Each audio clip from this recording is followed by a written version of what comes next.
Illegal border crossings hitting another all-time high, surpassing 300,000 in December alone.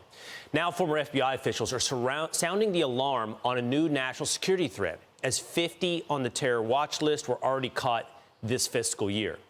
In a letter to Congress, those officials warning, quote, the United States is facing a new and imminent danger, adding in its modern history, the U.S. has never suffered an invasion of the homeland, and yet one is unfolding now.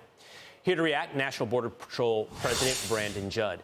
Brandon, great to see you. I got to tell you, when I saw this letter, I was shocked, not at the acknowledgement, not at the reality, but at the acknowledgement of the reality. I know the numbers of the terrorist watch list. I know what's going on. But I guess I was surprised that former FBI officials would be willing to put this out like this, because it was more than a warning. I feel like it was an indictment of this administration. Yeah, it's not an if, it's a when. We know something bad is going to happen, and you have to look at the reason why.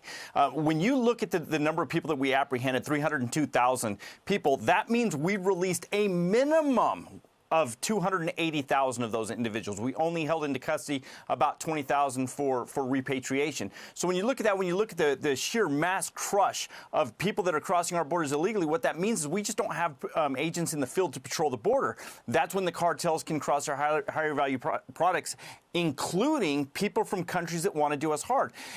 Everybody wants to characterize this as a race issue. They want to say, well, this is just poor brown people coming from Mexico or Central America, and that's just not true. We apprehend people from Eastern Europe all the time. We apprehend people that are whiter than I am all the time. We apprehend people from the Middle East. We apprehend people from around the world. This is not a race issue. It's all about the protection of the American people. And until we wake up and realize that, we're going to continue to deal with this, and what's going to happen is going to be bigger than what it needs to be. We've got to get this under control today, and we can do it if this administration would simply give us the policies that are necessary. To your point, Brandon, I think people still have this conception in their head that illegal immigration is the guy that wants to come over here and does low-skilled, low-labor jobs and is striving for a better life. And that may be a percentage of the people coming over here.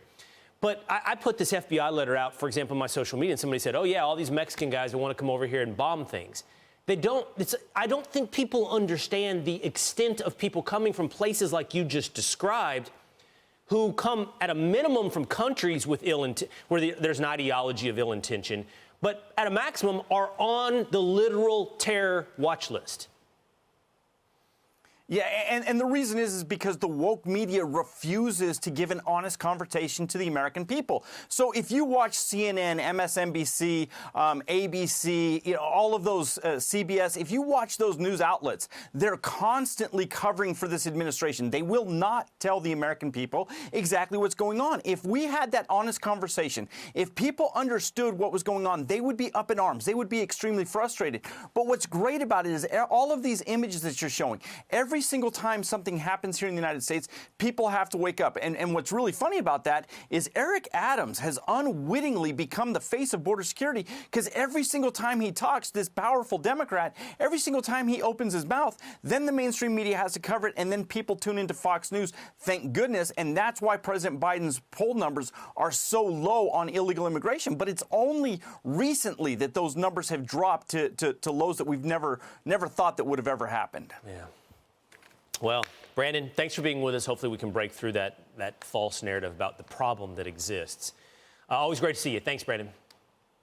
Thank you, Will. Appreciate it. I'm Steve Ducey. I'm Brian Kilmeade. And I'm Ainsley Earhart. And click here to subscribe to the Fox News YouTube page to catch our hottest interviews and most compelling analysis.